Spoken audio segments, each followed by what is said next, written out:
We're cutting out of this to go live to that Eskom press conference now.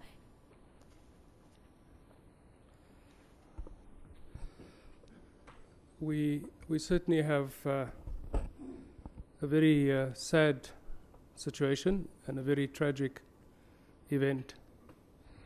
Now, in respect of those that has passed away, can I ask that you stand and observe a moment of silence?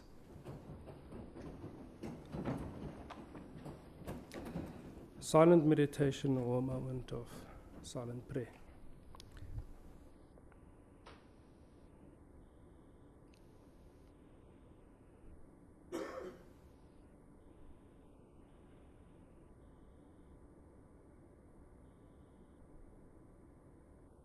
Thank you.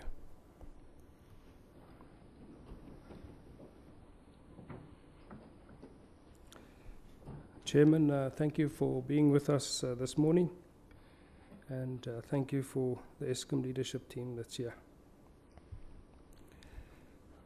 This is indeed a very tragic incident. Unfortunate and very tragic because people have lost their lives. And our first priority is now to ensure that the deceased and to that of the deceased and to their families, and make sure that we look after them and care for them. And I'd like to express our heartfelt condolences to all of those families. Our thoughts go to those colleagues that are in hospital and their loved ones. We will ensure that care is taken of the families and those that are injured. This is very difficult for us as Eskom and the whole Eskom family. But we will make sure that we find out what has happened and make sure that it does not happen again. I had an opportunity to be on site yesterday until the early hours of this morning.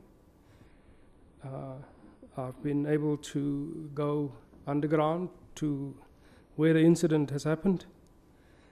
And from my side, I'd like to express our appreciation to the site team, the project team on site, all the PRODA teams on site, the South African Police Service, the rescue teams that were there, and some of them came from mines in the area for retrieving those that has passed away, the Department of Mineral Resources, the local emergency services in the Ladysmith area,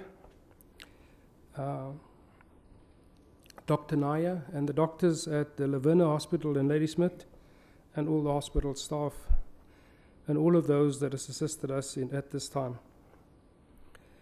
I had an opportunity this morning early to visit those that are injured in hospital, and to also make sure that they are properly looked after and taken care of. We have asked a team of Eskom leadership to make sure that those that are grieving are looked after. We have brought in counsellors on site for all the workers on site. We have brought in counsellors for those that are in hospital, and we'll do the same for the families as well. I have given clear instructions that the families get assisted at this time. While the incident has impacted employees working for our contractors, we all feel the pain. And again, our condolences to those that have lost their lives. At the time of the incident, and Harry will take us through it, there were 13 people working within the tunnel. We have 2 of these tunnels. We've had no collapse of any tunnel at the site. Of the people that has passed away, and those are 6 contractor employees that has passed away, 3 were from a company called Wezu, and it's a company that is a subcontractor to the main contractor for the underground works at Ngula. And the main contractor at Ngula is a company called CMI, Joint Ventures. And the other 3 remaining workers work for CMI. The names will only be released once all the family members have been informed.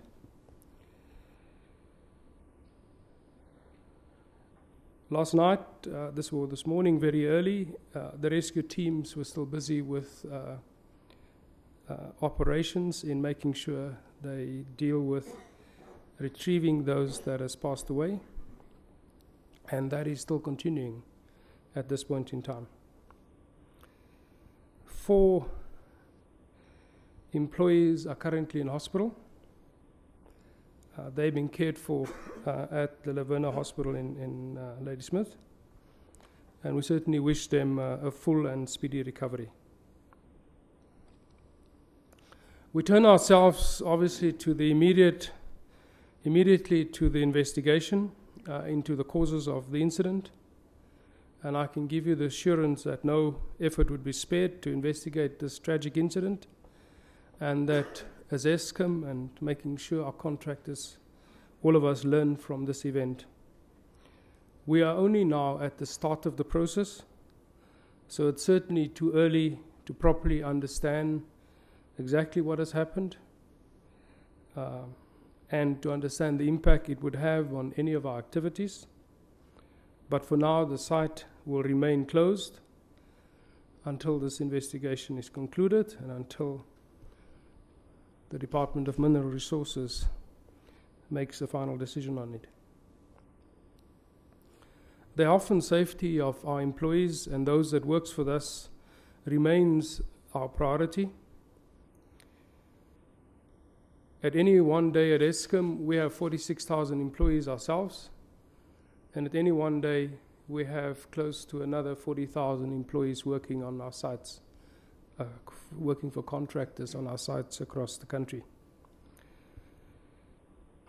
So certainly this incident called on us to work even harder as far as how we look at safety. We as a company work not for ourselves but for the country's energy security, and Ngula is a critical project and a key installation in that regard to ensure that we build a secure energy future, but we must do that by making sure we do not injure anybody. So in achieving our mission as to what we have to do, safety is non-negotiable, and I make a renewed call on our staff and our contractors to focus on this as their number 1 priority.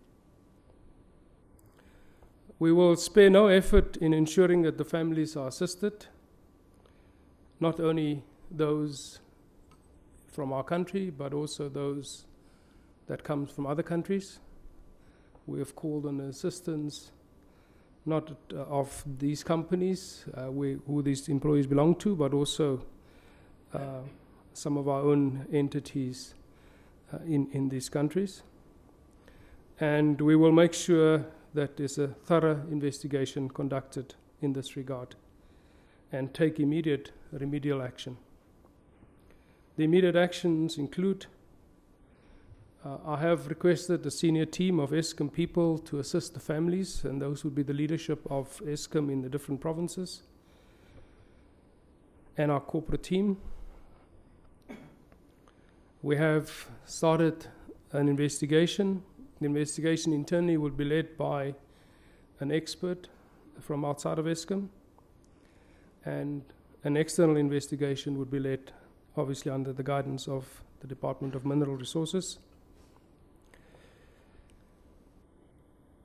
I have instructed yesterday that there's a work stoppage on all of Eskom's construction sites throughout the whole country, and that would allow everybody to stop the work, to reflect on their safety standards on site, and to ensure both the contractors and the Eskom project teams that those safety standards are in place and everybody is well aware of them. Also, as of noon today, as Eskom, we would fly the Eskom flags at half-mast for 1 week in order to honor those that has lost their lives.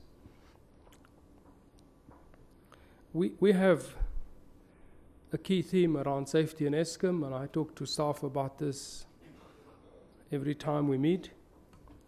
And that is that our job is, all of us, to be our brother and our sister's keeper, with the full intent to make sure all of us go home safely at the end of every day.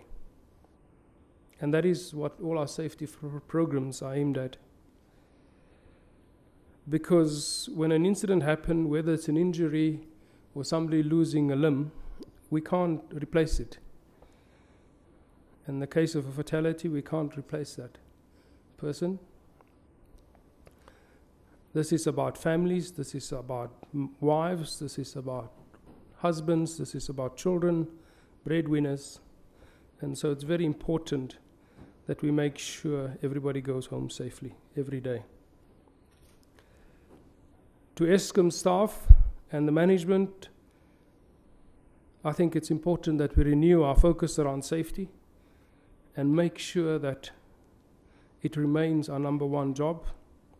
There's nothing more important, no production, no customer supply, that's more important than the safety of our people, and more importantly also those that come to work on our sites.